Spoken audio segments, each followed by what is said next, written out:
হিসেবে উল্লেখ করেছেন।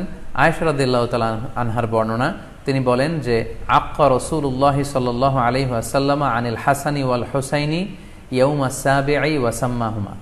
আল্লাহ রাসূল সাল্লাল্লাহু আলাইহি ওয়াসাল্লাম নিজে ওনার দৌহিত্র অর্থাৎ ওনার নাতি হাসান এবং হুসাইনের আকিকা নিজে করেছেন সপ্তম দিনে, এবং সপ্তম দিনে তাদের নাম রেখেছেন। একজনের নাম রেখেছেন হাসান আর একজনের নাম হুসাইন। অর্থাৎ হাসান রাদিয়াল্লাহু আগে জন্মগ্রহণ করেছিলেন, ওনার চেয়ে ছোট ছিল হুসাইন, উনি পরে জন্মগ্রহণ করেছেন। তো ওনাদের জন্মের পরে 7 দিন পরে আল্লাহ রাসূল সাল্লাল্লাহু আলাইহি ওয়াসাল্লাম ওনাদের আকিকা দিয়েছিলেন, এবং সপ্তম দিনে উনি আকিকাও দিয়েছেন এবং তাদের নামও রেখেছেন।